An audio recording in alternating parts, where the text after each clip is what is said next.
praktek Dhamma itu ternyata ada levelnya. Dan kita nggak bisa langsung dari beginner langsung advance. Jadi pasti ada beginnernya, belajar dulu sedikit demi sedikit, dan itu juga harus disesuaikan dengan kemampuan kita. Dalam arti, pada intinya kalau umat Buddha biasa itu kita fokus dengan kerelaan, kemoralan, dan juga konsentrasi. Dan praktek ini kita laksanakan secara level per level. Jadi nggak langsung naik, lulus, dan selesai. Ya, bahkan kita juga mendengar mungkin Sang Buddha juga harus terlahir beberapa banyak kehidupan sebelum mencapai tingkat kebudahan. Ya, mungkin ini yang harus kita fokus pada hari ini, bahwa sesuatu itu ada tahapnya. Jadi tidak bisa langsung lulus. Dan mungkin saya mulai dulu, Bante, dengan pertanyaan yang telah saya ada. Untuk level berlevel ini, Bante, karena kita kadang-kadang kalau saya komunikasi sama teman-teman Kalyanamita, itu kadang-kadang kita merasa, atau mungkin ini karena kami di Singapura ya, Bante. Di Singapura semuanya kayaknya terburu-buru. Nggak bisa lambat-lambat, jadi mau jalan pun harus cepat. Jadi mungkin ada persepsi kayak, sekarang itu saya lahir sebagai manusia. Ini kesempatan yang baik untuk membuat baik dan mencapai nibbana mungkin. Dan belajar Dhamma secara baik.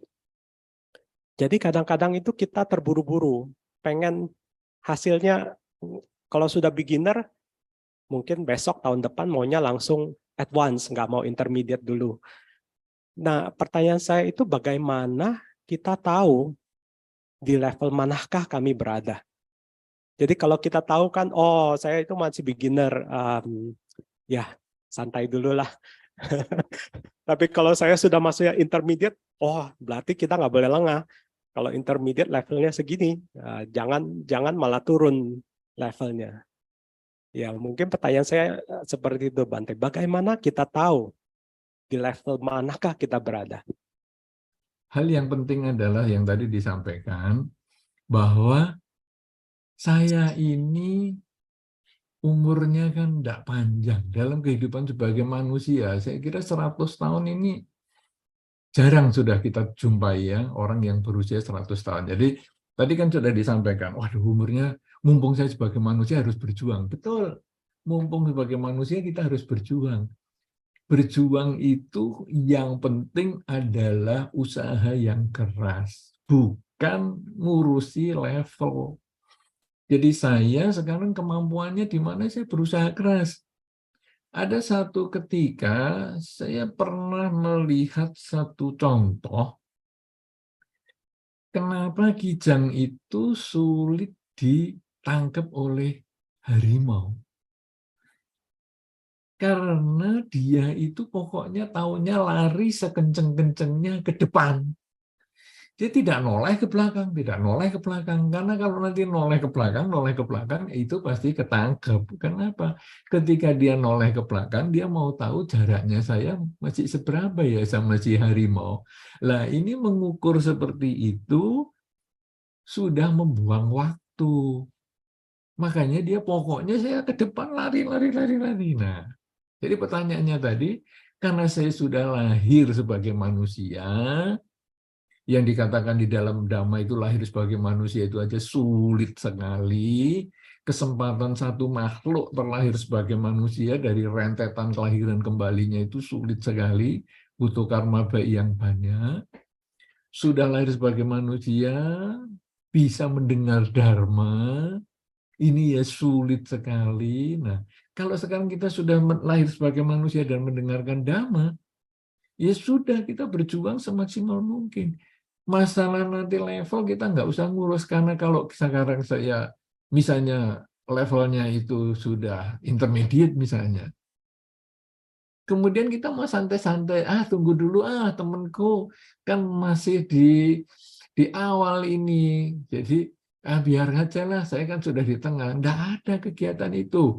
Jadi pokoknya kita berjuang masing-masing. Nah, sehingga pertanyaannya bagaimana kita tahu levelnya?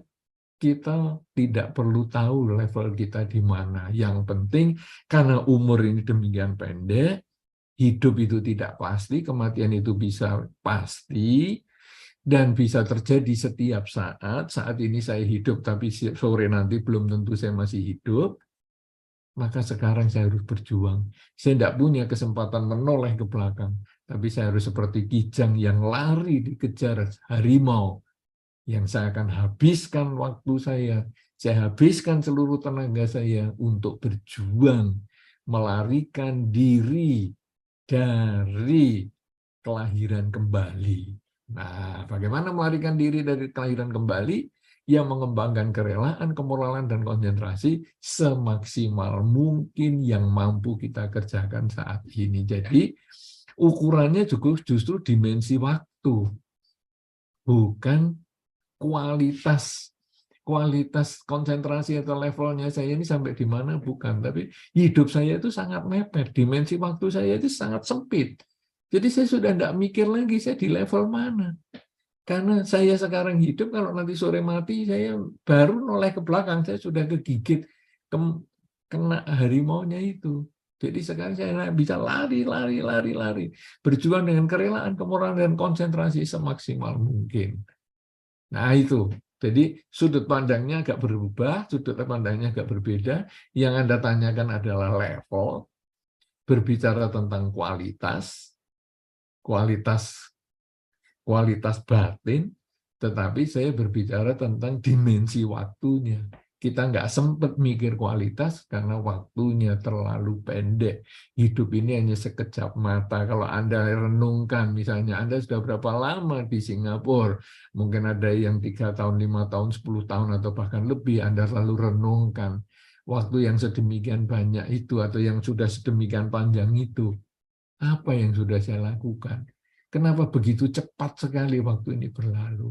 Ini yang sudah kita jalani. Dan yang belum kita jalani, bisa setiap saat kematian itu datang. Itu lebih mengerikan daripada hanya berpikir, level saya sampai di mana ya?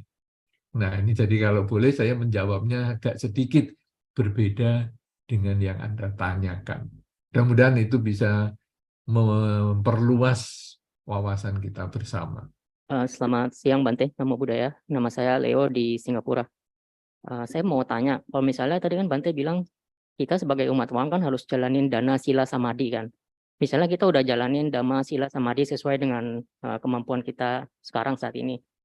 Terus kita sebagai umat awam apakah baik atau mungkin boleh, tapi apakah baik kita masih punya hobi, misalnya saya hobi jalan-jalan atau hobi main game, atau hobi nonton bioskop gitu. Apa sebaiknya nggak usah, diganti aja semua jadi meditasi aja gitu hobinya gitu Bante. Apakah itu salah punya keinginan seperti itu? Ya, terima kasih Bante. Baik. Ya, inilah yang saya tadi sampaikan. Pelaksanaan dhamma itu sesuai dengan kemampuan kita.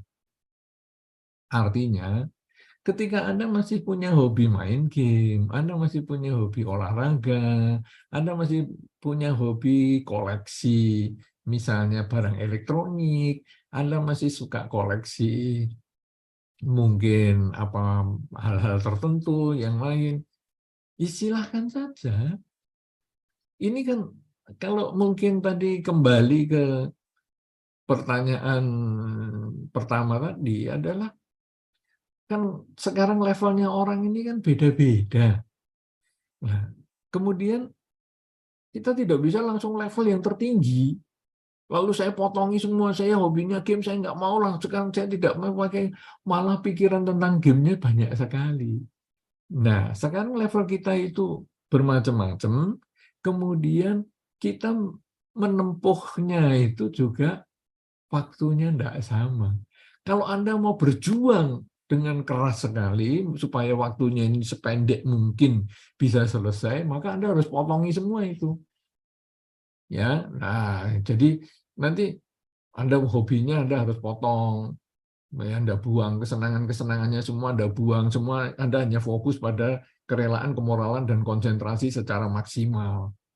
Nah, itu nanti bisa, mungkin Anda bukan lagi tinggal di rumah tangga, bukan lagi tinggal di masyarakat, tapi mungkin Anda sudah harus tinggal di sebuah wihara menjadi biku yang khusus untuk fokus ke pelaksanaan latihan yang paling tinggi misalnya, nah itu baru bisa. Tapi kalau Anda tinggal di masyarakat, kemudian Anda mau hidupnya itu seperti biku, mungkin malah Anda juga jadi orang yang aneh. Karena orang akan menganggap, loh, ini biku bukan, tapi kok kelakuannya kayak gitu. Malah ada teman-teman akan mengatakan, wah ini orang ini nggak asik ya, diajak main game nggak mau, diajak gini nggak mau, diajak ngobrol nggak mau, nggak asik. Kenapa? Karena ketika Anda tinggal di masyarakat, Anda punya kode etik, bahasa untuk pergaulan yang cocok dengan lingkungan Anda. Nah, jadi pelaksanaannya kerelaan, kemoralan, dan konsentrasi itu menjadi ada penyesuaian dengan tingkat tempat tinggal Anda. Misalnya Anda masih suka main game, ya sudah, saya main game. Tapi kalau dulu saya sampai 2 hari saya main game, mungkin sekarang 1 hari tinggal saya main game 3 jam misalnya. Nah, jadi saya batasi, saya pakai timer di HP saya atau di meja saya sudah saya sediakan timer. Ini saatnya saya main game 2 jam. Kemudian main. Atau Anda yang suka buka media sosial juga sama. Pengen mencapai kesucian tapi media sosial nggak pernah dilepas, tangannya selalu nempel sama HP, ya gimana juga. Nah, jadi sekarang media sosialnya juga dibatasi. Saya sekarang mau buka HP untuk melihat media sosial saya 1 jam. Batasi seperti itu. Sehingga Anda sebetulnya mengendalikan diri sendiri. Memang disebut sulit itu, ajaran Buddha itu kenapa? Karena kita mengalahkan diri sendiri. Itu tidak mudah. Mengalahkan orang lain mudah. Pegawai Anda misalnya, mudah sekali Anda kalahkan. Kenapa? Karena dia tergantung Anda dengan penghasilannya itu. Misalnya, ini, kamu kerjakan ini ya.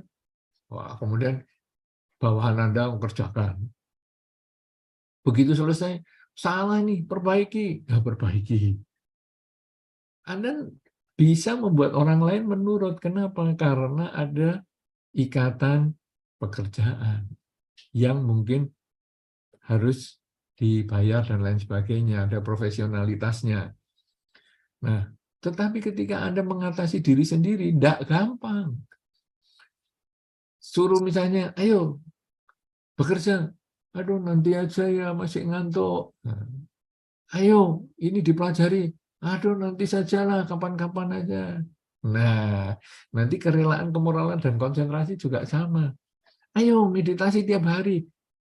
Aduh, saya nggak sanggup kalau tiap hari. Nah, jadi gimana ini tiap hari kalau nggak sanggup? Ya 2 hari sekali lah. Nah, ya sudah, Anda jalani semampunya. Nah, kemudian, oh ya saya sanggup tiap hari, tapi saya nggak bisa meninggalkan game dan media sosial. Ya boleh, sekarang mampu nggak Anda batasi? Game dan media sosial 2 jam. Nah, jadi Anda masih jalani kehidupan sehari-hari, tetapi Anda mulai mengurangi kemelekatan. Kemelekatan pada hal-hal yang mungkin membuat Anda jauh dari kerelaan, kemoralan, dan konsentrasi. Ya, jadi pertanyaannya tadi, kalau punya hobi, salah atau tidak? Tidak salah. Tergantung Anda sendiri dengan waktu hidup yang demikian pendek. Ya, tadi kalau ditanya pertama kan kualitasnya. Saya tadi sudah tekankan tentang waktu hidup, dimensi waktunya adalah kalau kita sudah pendek begini, apakah kita mau menyia-nyiakan waktu untuk hal-hal yang mungkin bagi kita hanya untuk senang-senang saja.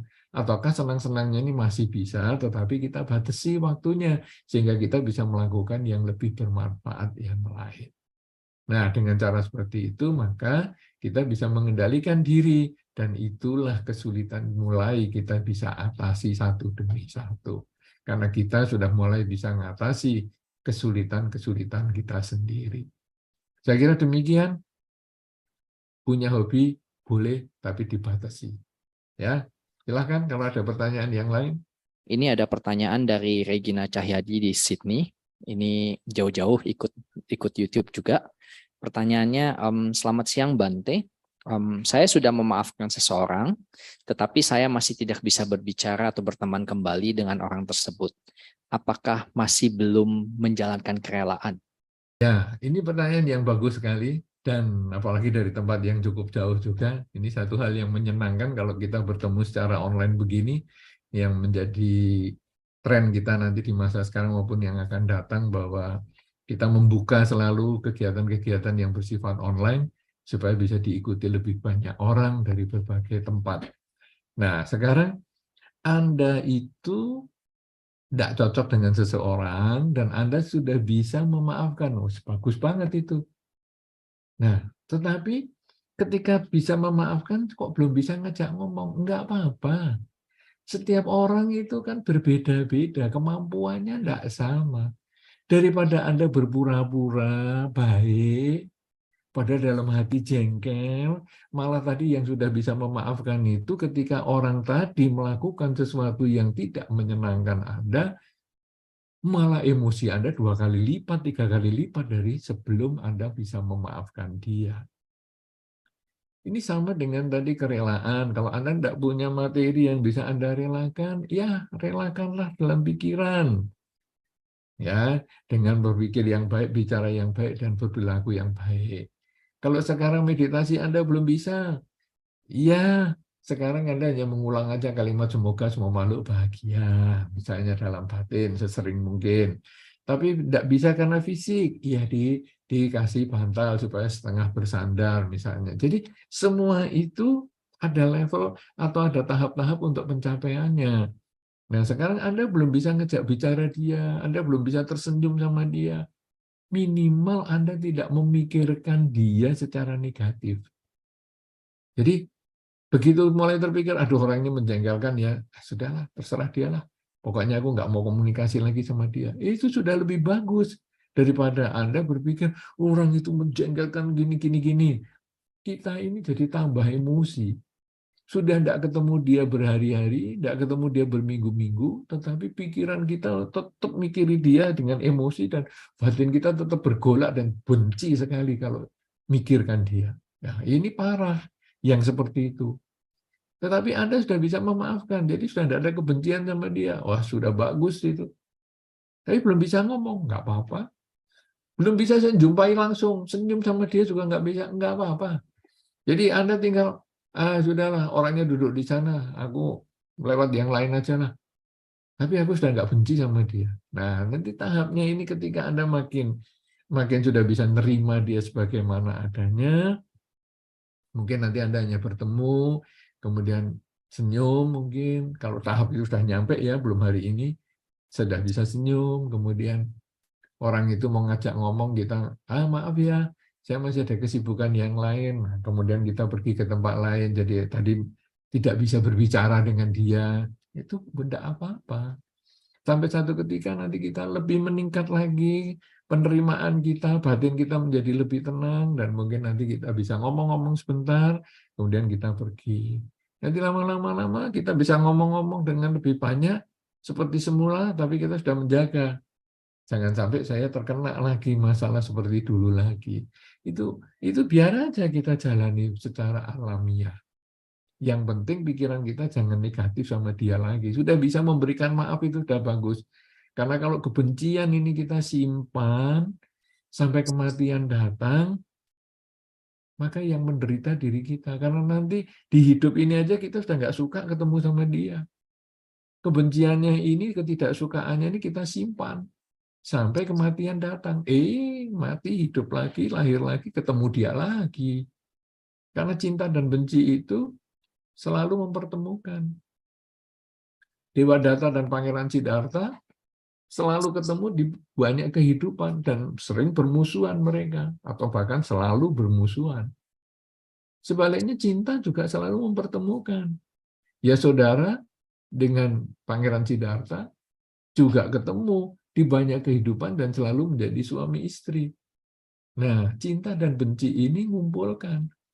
Saya kalau tidak suka sama dia dan saya kemudian memelihara kebencian saya, ketidaksukaan saya ini sampai saya mati, saya kumpul lagi dengan dia.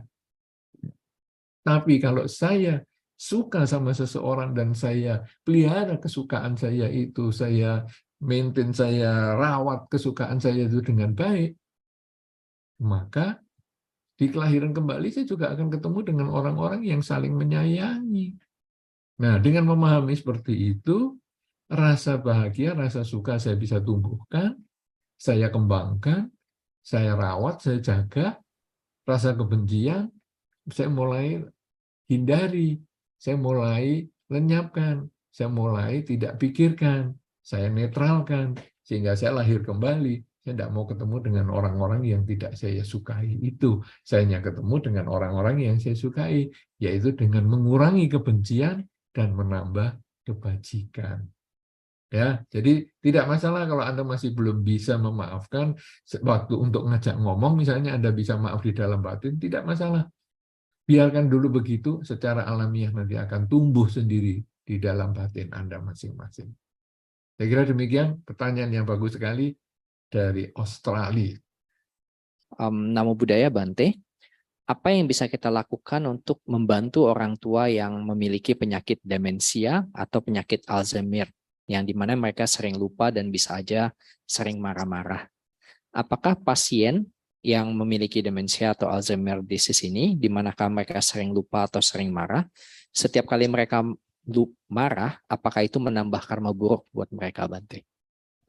Sebetulnya kalau orang marah, itu sebetulnya dia sudah membuat karma buruk. Bahkan sekarang bukan berbicara tentang demensia dulu ya, tapi berbicara tentang orang gila kalau marah, apakah karma buruk? Iya, karena waktu marah sampai melempar batu, kan dia tahu yang akan melukai itu batu. Kenapa kalau orang gila marah kok tidak melemparnya itu kain misalnya? Tetapi kok batu? Kok sesuatu yang buruk? Nah, ini karena dia ada niat. Cuman dia tidak menyadari buah perilaku yang dia lakukan. Demikian pula demensia. Demensia itu ketika dia marah, dia juga mengeluarkan kata-kata yang bagi orang yang mendengar juga nggak nyaman. Tidak pernah saya mendengar orang demensia kalau marah malah memuji. Aku tuh paling nggak suka sama kamu karena kamu tuh ganteng banget, kamu tuh cantik banget, kamu tuh pandai banget. Saya rasa saya belum pernah mendengar orang demensia itu memarahi seseorang dengan memuji-muji. Tapi yang ada justru ya memaki-maki. Nah, kalau sudah demikian bagaimana? Dia sudah bikin karma buruk orang demensia. Cuma dia tidak menyadari buah karma buruknya. Atau mungkin memang dia tidak mengerti bahwa kemarahan itu bisa menimbulkan karma buruk. Itu dia tidak mengerti juga bisa. Karena kita pun yang berkumpul di sini, kita pun yang mendengar dan sudah tahu bahwa marah itu adalah karma buruk karena pikiran berdasar kebencian, kita pun masih marah-marah. Ya, Anda mungkin masih ingat kemarahan yang terakhir kapan yang Anda lakukan. Nah, mungkin Anda masih ingat itu. Apalagi orang demensia yang sudah nggak ingat. Ya, pastilah. Dia masih keluarkan kata-kata yang paling menyakitkan. Jadi itu karma buruk sudah. Nah, sekarang pertanyaannya adalah bagaimana membantu mereka.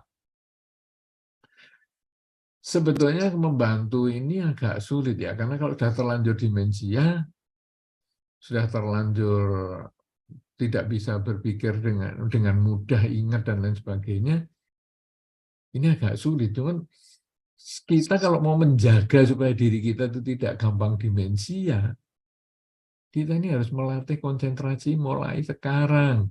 Ketika kita masih ada kesempatan seperti hari ini berlatih konsentrasi dengan baik, mengembangkan kesadaran dengan baik, sehingga kesempatan untuk tidak demensianya menjadi lebih panjang. Tapi bagi yang demensia, mungkin diadakan pendekatan yang lebih baik atau bimbingan atau pendampingan agar ketika dia sedang emosi, kita mengingatkan dia. Jadi mungkin ada satu masa-masa tertentu yang dia bisa diajak ngomong, kemudian kita kasih masukan bahwa kemarahan itu sebetulnya merugikan diri sendiri, Karena yang kamu marahi sebetulnya adalah pikiran yang kamu tidak bisa terima tentang dia. Ini memang sudut pandang yang lain ya. Jadi begini, misalnya saya marah kepada seseorang yang omongannya tidak menyenangkan. Atau saya marah dengan seseorang yang berperilaku yang tidak baik. Sebetulnya yang kita marahi itu adalah diri kita sendiri. Kenapa? Karena diri kita yang tidak siap menerima dia sebagaimana adanya. Jadi kita berharap ukurannya kalau kamu itu jangan ngomong seperti itu. Ukurannya saya kalau kamu itu jangan berbuat seperti itu. Kenyataan kamu ngomong gitu dan berbuat seperti itu. Aku merasa kecewa karena kamu tidak sesuai dengan ukuran yang saya miliki. Nah, itulah kemarahan. Jadi kemarahan itu ketidakmampuan seseorang menerima kenyataan yang berbeda daripada yang dia inginkan. Nah, sekarang kalau kita melihat orang salah, apakah saya diam saja? Kita tidak diam, tetapi kita memberikan nasihat pada kesalahannya itu. Karena kesalahan itu sudah lewat pasti. Misalnya dia memecahkan gelas, sudah itu kita mau marahi apapun, gelasnya sudah tidak bisa utuh lagi. Tetapi kita hanya menasehati supaya dia lebih hati-hati dan di masa depan tidak diulang. Kalau kita marah pada gelas yang pecah itu tadi, maka kita sebetulnya marah dengan pikiran kita sendiri, yang keinginan kita sendiri yang tidak tercapai, bahwa gelas itu mestinya tidak pecah. Mestinya kamu bisa mengurus gelas itu sampai tidak pecah. Kenyataannya pecah, berarti saya tidak bisa menerima kenyataan itu. Itulah kemarahan. Nah, jadi sekarang orang demensia ketika dia masih tenang, ataupun pas nyambung diajak ngomong, kita bisa nasihati bahwa kamu itu marah itu kan sebetulnya memarahi ketidakmampuanmu menerima kenyataan. Tapi kalau itu sudah sulit karena dia sudah tua dan lain sebagainya, paling kalau marah ya kita ingatkan, kita tepuk badannya, kemudian kita ngomong yang lain. Apalagi kalau dia sudah demensia, kemudian kita tepuk, kita ngajak ngomong yang lain, mungkin dia sudah lupa dengan kemarahannya itu. Supaya kita tidak mengkondisikan dia marah jangka panjang. Misalnya dia ngomel 15 menit, ya baru 5-10 menit kita sudah ajak cerita yang lain, supaya dia terbelokkan untuk bisa berpikir yang lebih baik daripada dia tenggelam di dalam kemarahannya itu.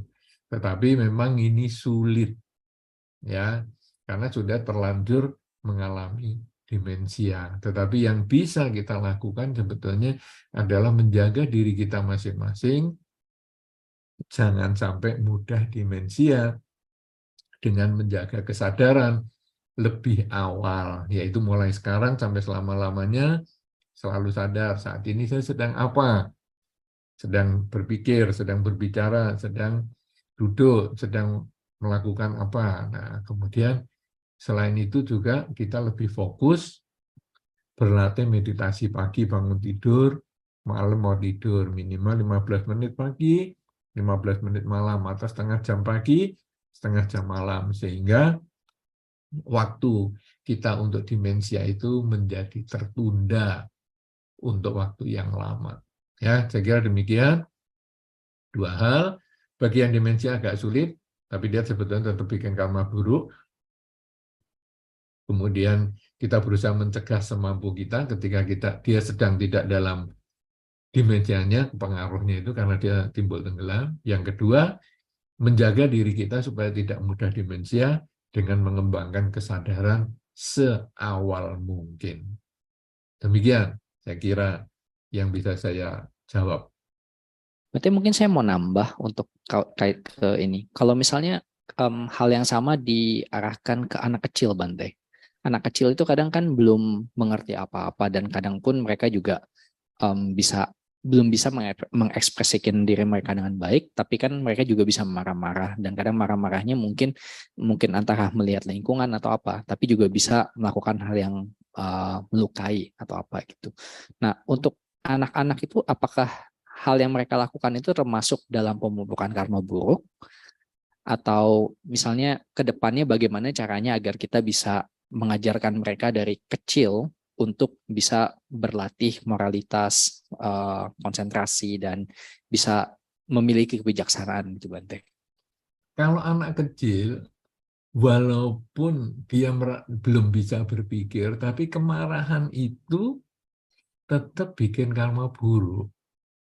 Jadi orang gila, orang tua, anak kecil, itu ketika marah itu kan selalu mengungkapkan emosinya dengan berusaha membuat orang yang dimarahi itu tidak nyaman, entah dengan kata-kata atau dengan tindakan.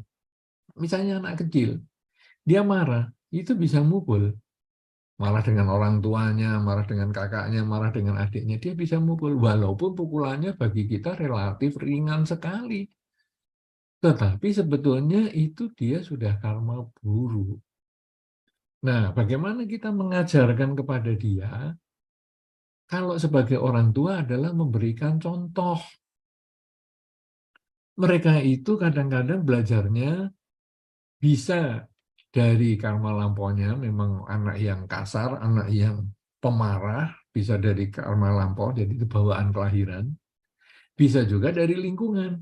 Dia belajar dari orang tuanya, dia belajar dari kakaknya, dia belajar dari sekolah, lingkungan teman-teman sekolahnya.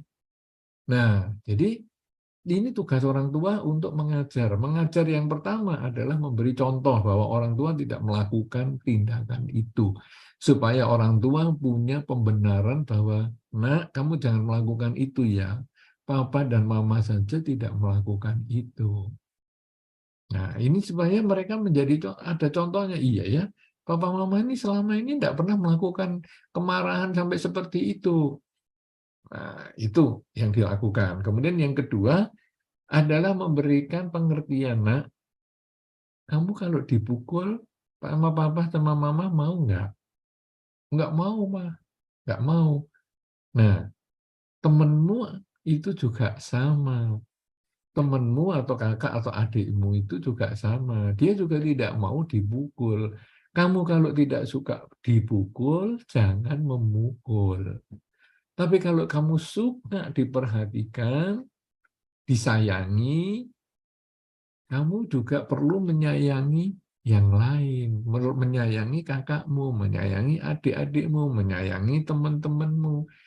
Nah, jadi kita kasih hukum karma yang sederhana seperti ini, bahwa kalau kamu tidak mau disakiti, jangan menyakiti, bahkan kepada binatang. Karena anak kecil kadang disuruh melepaskan makhluk, misalnya burung, malah makhluknya dicekik misalnya.